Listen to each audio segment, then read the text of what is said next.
What is up, everyone? My name is Jack Southall, back again with another video, and today I'm here to talk about the All In pay-per-view that took place on September 1st, which was like about a week or two ago, and I know I should have made a video on it like days and days ago, but I don't know, I haven't really felt a lot of motivation to make videos as of late. I don't know, I need to find that itch again, and it is coming up because the Hell in a Cell pay-per-view is coming up very soon, so I will be doing a predictions video on that, because I didn't do a predictions video for SummerSlam for some weird reason, but I'm hoping to get a Hell in a Cell predictions video out, because yeah, just the build-up for Hell in a Cell on the Raw brand anyway does not look that interesting.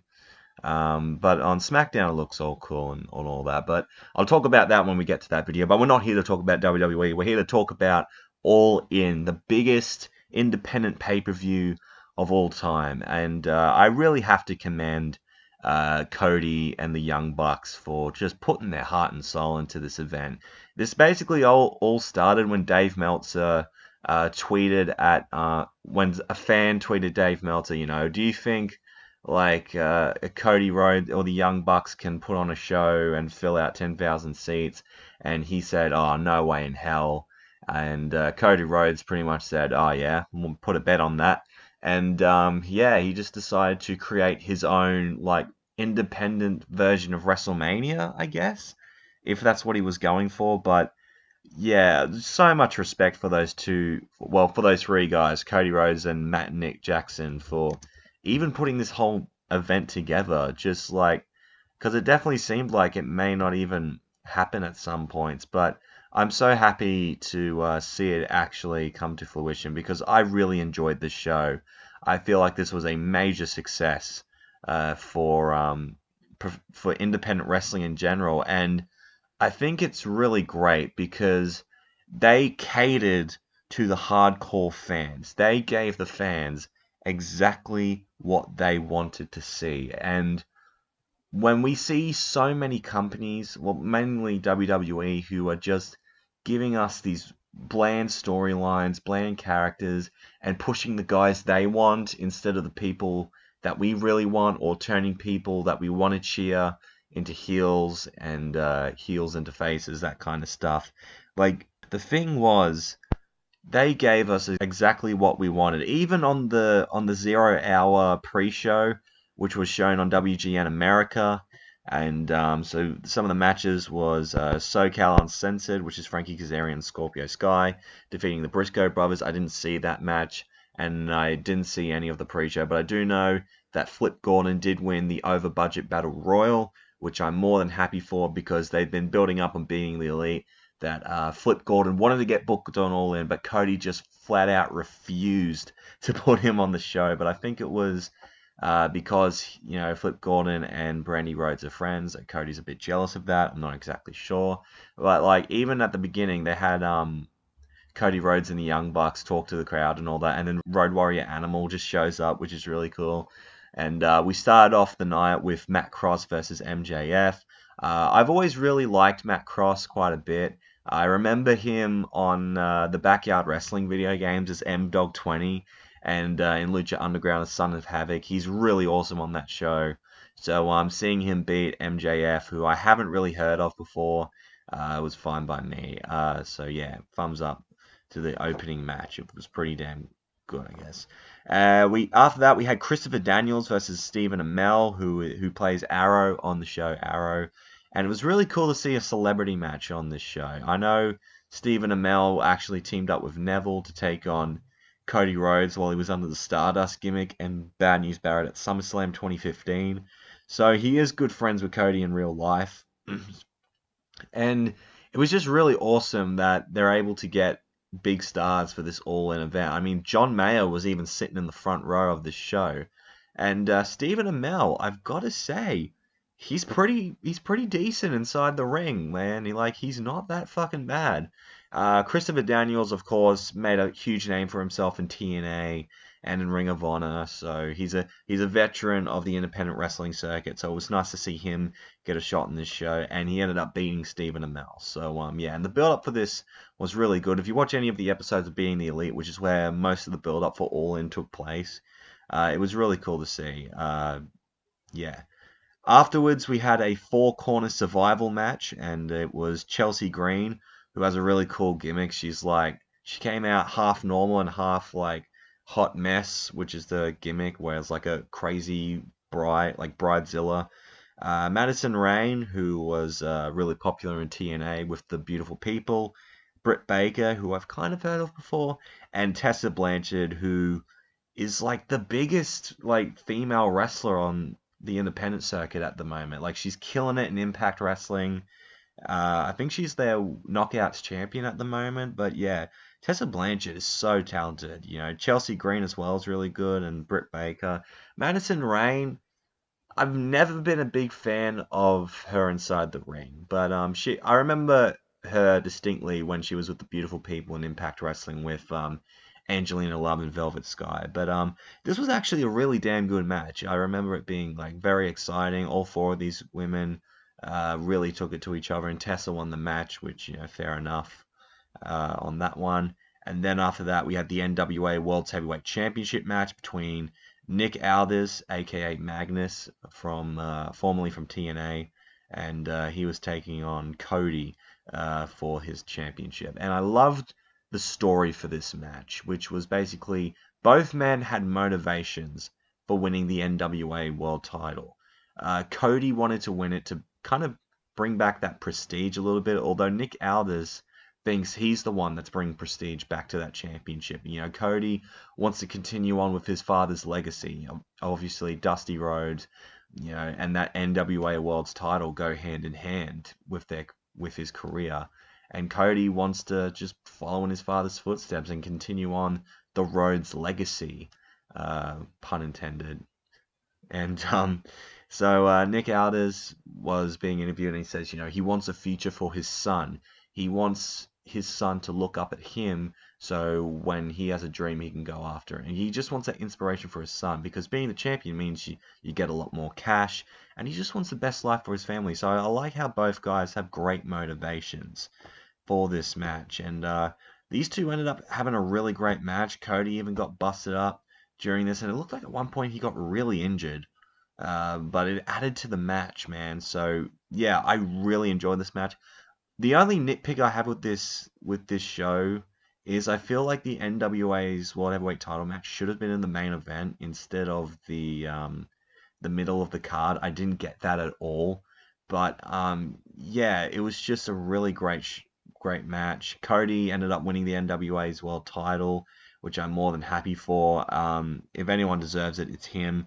And I really hope he does add that prestige to the NWA World Heavyweight title, because honestly, the last time I remember it being like really important was I remember in 2012 there was a feud between Colt Cabana and Adam Pearce. They had a 7 Levels of Hate feud, and you should guys look up the video. There's actually 2 videos online building up their first 6 matches before their 7th match, and it builds up the whole feud, and it's really great storytelling. One of the best feuds in the independent scene by far. And yeah, I really hope Cody makes the NWA World Heavyweight title mean something and add it to that prestige that we haven't really seen it that much since probably like the 80s or the early 90s or something like that. Afterwards, we had a Chicago street fight between Hangman Page and Joey Janela. I have heard of Joey Janela before. I think he had his own show during WrestleMania weekend with Penelope Ford, who, goddamn, she is beautiful. And Hangman Page, I know from New Japan Pro Wrestling. And these two really brought it to each other. Jesus Christ. There was like one spot where Hangman, I think, ran from the entranceway and like was meant to put him through a table, but he like completely missed. Like, there was some pretty brutal spots in there. And then there was the Cracker Barrel spot as well. I think someone got like thrown into the Cracker Barrel. And there was a bit where like they were fighting on the ladder, and he hit Joey Janela with the boot, and he just hit a crazy move off the ladder. I forgot what it was. I think it was through a table. I'm not sure, but it was a really good Chicago street fight. And Hangman Page got the win. The build up to this match was fucking ridiculous because for some reason Hangman Page wanted to kill anyone named Joey because he killed Joey Ryan with his boots on being the Elite. And so after that match, the lights go out and it turns out Joey Ryan has been alive this entire time because Hangman Page strangled him with a telephone cord to kill him. And so he came back to life. And because Joey Ryan's gimmick is like a 70s porn star, I think that's what he's going for. What he comes out and it's like, you know how Undertaker has his druids to the ring? Well, he has these guys in penis costumes. It was fucking stupid, but it was so funny at the same time. And just Hangman Page is like, what the fuck is going on? It's like he's seeing a ghost almost, because Joey Ryan basically rises from the dead. Got a massive pop as well for the crowd. Can I just say, the Chicago crowd at the Sears Center was hot for this entire show. And like, thumbs up to everyone that was in that crowd. I think it was like over 11,000 people there, which is fucking incredible.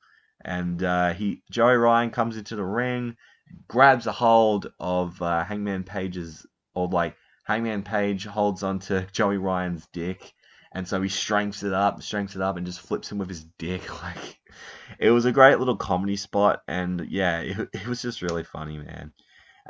We had the Ring of Honor World Title match between Flip Gordon and Jay Lethal. Jay Lethal was the champion, and because Flip Gordon did win the over-budget Battle Royal, he got to face him for the title. Brandi Rhodes actually accompanied Flip to ringside because they are friends. And Jay Lethal actually came out as the Black Machismo gimmick that he used in TNA, which was fucking hilarious. Even Lanny Poffo came out to ringside with him, as he is the brother of the Macho Man, which was really awesome because on being the Elite, the Black Machismo gimmick was he was seeing it in the mirror and stuff like that. Like, the build-up for these matches was just ridiculous, and I loved it. It was just fun. That's what I loved about this show. It was just fun. Like, it's something that you don't see with WWE shows that much nowadays. You don't feel that element of fun through the entire show. That's what this show had that I thought was really good, and this match definitely showed it. It was a fun Ring of Honor World Title match. I loved how Jay Lethal treated Brandi Rhodes as Miss Elizabeth, and then when he got hit by Lanny Poffo, he just turned back into normal Jay Lethal, and which I thought was really cool. And Jay Lethal did retain the Ring of Honor World Title in that match. Then we get to, my opinion, the match of the night. Kenny Omega versus Penta L0M, or Pentagon Jr., Pentagon Dark, whatever he's called on Lucha Underground. Is he still the Lucha Underground champion? I'm not sure. I need to catch up on my Lucha Underground. But of course, Kenny Omega, the current IWGP Heavyweight Champion. So, yeah, these two guys had a really great match overall. Just the spot that Penta did. I think he did like a package pile driver on the apron. Fucking hell. I was like, oh shit. Like, really loud as well. I'm really loud, oh shit. Because when I see those spots where they just land on their heads on the side of the apron, I just cringe because I can't imagine how much that would hurt. But yeah, these two guys fucking killed it, in my opinion. And Kenny Omega won the match. And then right afterwards, the lights go out, they come back up, and Pentagon hits Omega with the code breaker. And as soon as I saw the arm, I knew, oh shit, it's Chris Jericho. And he takes off the mask, and it's Chris Jericho wearing Pentagon's gear, which was really awesome to see. And the crazy thing as well, as soon as Chris Jericho did that spot, he went on a plane and flew to a Fozzy show. That just shows you can never count Chris Jericho out of anything. I think he really wanted to be a part of this event, and I don't blame him. So it was a very nice surprise. I believe this was all billed for his cruise, because I know he's got a cruise ship going on in late October, and the big match on his cruise ship will be him and the Young Bucks taking on Kenny Omega, and Cody Rhodes and Marty Scurll. So it's the Bullet Club versus the Alpha Club, which is pretty cool. I would love to be on that cruise ship as well. They've got some good bands playing. Of course, my boy Corey Taylor is going to be there as well, and a lot of great wrestling. So yeah, it would be a really fun cruise to be on. I'd love to be on that. And then afterwards, we had Marty Scurll versus Kazuchika Okada, and the build-up for this one was that everyone was telling Marty Scurll, dude, you're fucked, when facing Kazuchika Okada, because he's fucking Okada. He's the Rainmaker. He's the longest reigning IWGP Heavyweight Champion of all time, I believe. Like 2.5 years or something ridiculous like that. And so the guys behind the camera are just telling Marty off. I'm not sure if they're meant to be like Dave Meltzer and Brian Alvarez knockoffs. I don't think they are. But like he took their hands and like pretend and like snap their fingers, which I know they're not actually snapping the fingers, but yeah, it was fun to see. I love when Marty Scurll does that. Like I cringe a bit, but still, I love. And my favorite bit of the match, my favorite spot was when Kazuchika Okada, I think is about to hit the Rainmaker, and he teases Marty Scurll and puts up his fingers 205 because he thinks he's gonna end up on 205 live. And so as soon as he hits the 5, Marty Scurll grabs his hand and snaps his fingers. That was my favorite spot of the night. But Kazuchika Okada ended up winning the match. It was a fucking great match as well. Just consistently good wrestling on this show. And it was fun as well. Like, I can't speak higher praise of this show enough, man. It was really good. And then the main event, Rey Mysterio, Phoenix, and Bandito taking on the Golden Elite, the Young Bucks, and Kota Ibushi. Really crazy match. That was cut off due to time constraints because they were just about to reach the 4-hour limit. So they kind of had to finish it early, which kind of hindered the match a little bit for me. But there was nothing they could really do. For what they could do in less than 12 minutes, they ended up putting on a really exciting match, which was won by the Golden Elite. I feel like if they would have had it their way, it would have gone on for a lot longer. And I feel like if they do an All-In 2, I want them to be more wary about time constraints and making sure that they get every match on time. And maybe I feel like they could have given less time to the Okada Scurll match and maybe a little bit off of the Hangman Page Joey Janela match and add some more to the main event. But yeah, it was still a very exciting match. Nice to see Rey Mysterio still kicking it. And there was clips of after the show of just them thanking the crowd for this entire event, and just, yeah, I'm so impressed for what these guys were able to do. So yeah, I guess this was meant to be just a little overall run through of All In, and I ended up giving a full review. So in that case, we might as well just give it a match of the night, which I'm going to give to Kenny Omega versus Penta L0M. Although every match on this show is definitely worth watching. Spot of the night would definitely have to be Pentagon's fucking package pile driver on Kenny on the apron. That was just insane to me. How I'm going to rate the show? 9.5 out of 10, man. This was a fantastic event. Definitely one of the most important moments in wrestling for 2018. Definitely. Maybe one of the most important moments for wrestling in this decade. And it just goes to show you that we now finally live in an age where we no longer have to rely on WWE to become a star in wrestling. You can go to New Japan. You can go to Ring of Honor. You can go to Lucha Underground or CMLL or Ring of Honor. Any of those, or hell, even Impact Wrestling. Any of those promotions. You don't have to rely on WWE now to become a star. And I think that's really awesome. I feel like 2018... overall, it's been probably one of the best years in wrestling history so far, man. Like, as much as, like, WWE main roster, mostly Monday Night Raw, has just been boring and just overall a lackluster product, everything else is doing either decent to fucking awesome. Like, SmackDown's doing pretty well for itself. 205 Live is great. NXT's great. I mean, the UK division is meant to be starting up soon, which I can't wait for that. Lucha Underground still kicking it. Impact's great again. Of course, New Japan's fucking amazing. Ring of Honor and events like these. So Man, 2018 is an amazing year to be a wrestling fan. What an amazing year for a wrestling fan, man. And shows like this just prove to me why I love professional wrestling so much. It's just fun.